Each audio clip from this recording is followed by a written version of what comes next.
All right. Minor news here for the Red Wings before we jump into to overtime. So there was the Mark Pysyk signing not too long ago. And that was, a depth signing, a guy who could play defense and was one of those players who kind of played up on wing, much like, Witkowski, Brendan Smith, other players like that. He hasn't done much of it, but depth signing could be waived probably pretty safely, could slot in as a 7th defenseman, 13th forward, etc. And then the Red Wings actually had another one of those.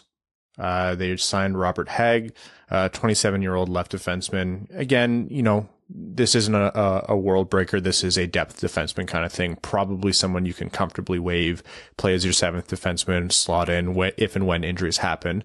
But you have to think at this point, okay, the blue line's getting pretty crowded. And not that a 7th defenseman or a guy who might end up in the AHL would ever be the catalyst to force a trade. But I was legitimately starting to think, is there a trade in the works right now where Detroit is trading like a top 4 defenseman and not getting a defenseman in return and they're just filling the hole? And I spent a little bit of time wondering about it. And then the announcement came out from the Red Wings right after the signing was announced that Detroit Red Wings defenseman Mark Pysyk, who was just signed, underwent successful surgery to repair a torn Achilles tendon. Recovery time is expected to be 4 to 6 months. Kris Draper confirmed in the interview it was just a freak training accident. Popped his Achilles, unfortunately.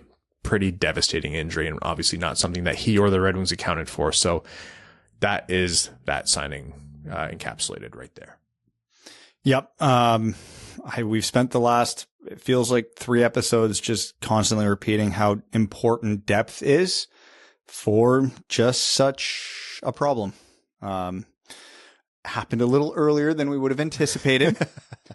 Usually camp starts at least. Yeah, but this is the exact scenario why you need to have depth because, between Hagg and Lindstrom and when Pysyk comes back and Osterley and Kampfer, most of them aren't going to be anything special because most of them haven't been anything special for their entire careers. But what should happen between now and then is 1 or 2 of them should be surprisingly competent.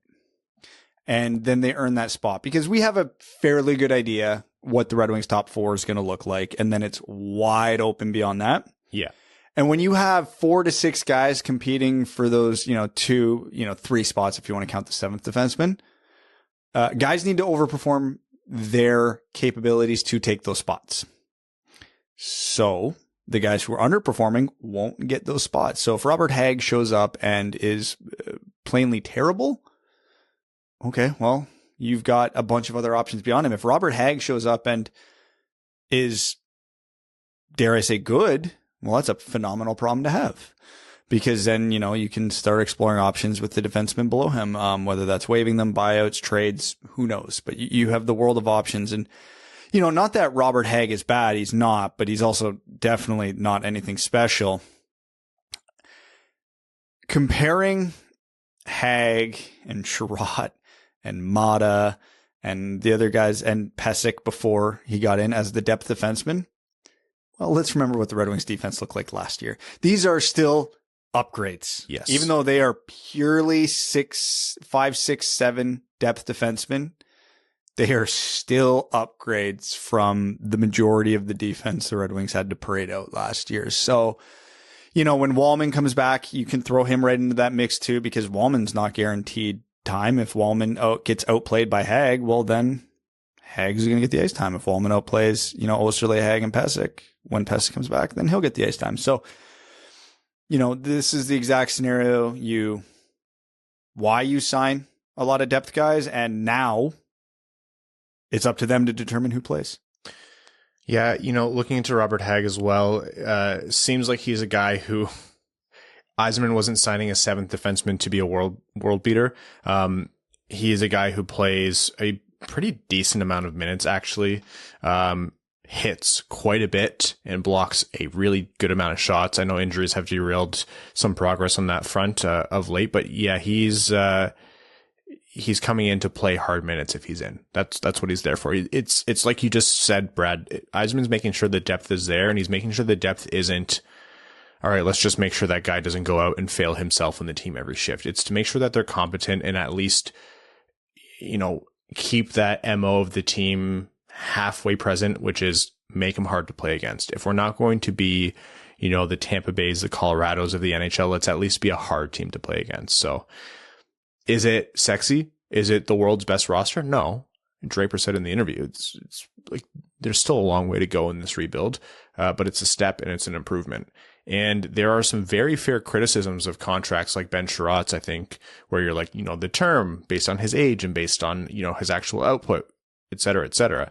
And you can't discredit those, but at the same time, and this is something that took me a little while to come around on, even though I might not like the contract, like you said, Brad, still an improvement. And if you can't skip 5 steps, which you really can't in the NHL unless you get lucky with the lottery, or, the Red Wings really did get lucky with Mo Seider, you kind of have to take those iterative steps, and sometimes it costs a little more, sometimes it costs a little less. Yeah, you got to treat depth players almost like draft picks. You're going to have more misses than hits. Mm-hmm. So the more kicks at the can you have, the more likely you are to get some hits. Yeah. If Robert Hagg comes in and rediscovers his game that made him I think he was a 2nd round pick back when he was drafted, fantastic. If he doesn't, well, that was always the likely outcome. But again, you just need 1 or 2 of those guys to exceed expectation. And it's happened before. Like, nobody thought Mark Stahl was going to be what Mark Stahl was for the last 2 years at that point in his career. No, he has been the best example of use a player correctly based on what they can do, and you can maximize what they can do for your team. Yeah, exactly. So, it's more of the same trend as to what this offseason has been. And it's going to be refreshing when a freak injury like the Pysyk injury happens, but in midseason and going, oh, I don't even know who the hell they're going to call up. Oh, I don't even know who the hell they're going to put in the lineup. What are we doing here? They waived Danny DeKeyser and then he had to play a week later because that's what they had. Yeah. So that won't be the same issue this year. Fingers crossed. Okay.